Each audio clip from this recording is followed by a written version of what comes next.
यानंतर अन्य काही बातम्या। कोलकात्यातील आरजीकर रुग्णालयात काही दिवसांपूर्वी एका प्रशिक्षणार्थी डॉक्टरवर बलात्कार करून तिची हत्या करण्यात आली। ओएसिस फर्टिलिटीच्या तज्ञांनी आयव्हीएफ उपचार पद्धतीद्वारे 1 लाखांहून अधिक जोडप्यांना मातृत्व प्राप्तीचा आनंद दिला आहे। मोफत अपॉइंटमेंट बुक करण्यासाठी आजच संपर्क साधा। त्याविरोधात काल रात्री याच रुग्णालयात अज्ञातांनी जोरदार तोडफोड केली होती। इमर्जन्सी वॉर्ड तर पूर्णपणे नष्ट करण्यात आला। याबाबत पश्चिम बंगालच्या मुख्यमंत्री ममता बॅनर्जी यांनी थेट भाजप आणि सीपीआयवर आरोप केला। मी विद्यार्थ्यांना दोष देणार नाही, हे वाम आणि राम यांनी एकत्र येऊन केलेलं कृत्य असल्याचं ममता बॅनर्जी म्हणाल्या। আমি যতটুকু ইনফরমেশন পেয়েছি, আমি ছাত্রছাত্রীদের কোনো দোষ দিচ্ছি না। বহিরাগত কিছু রাজনৈতিক লোক যারা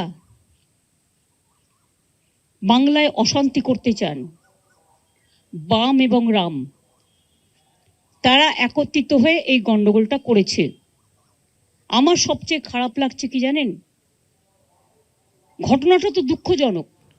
আমরা বারবার বলেছি ফাঁসি চাই, আমি তো কালকেও মিছিল করব ফাঁসির দাবিতে। एबीपी माझा, उघडा डोळे बघा नीट।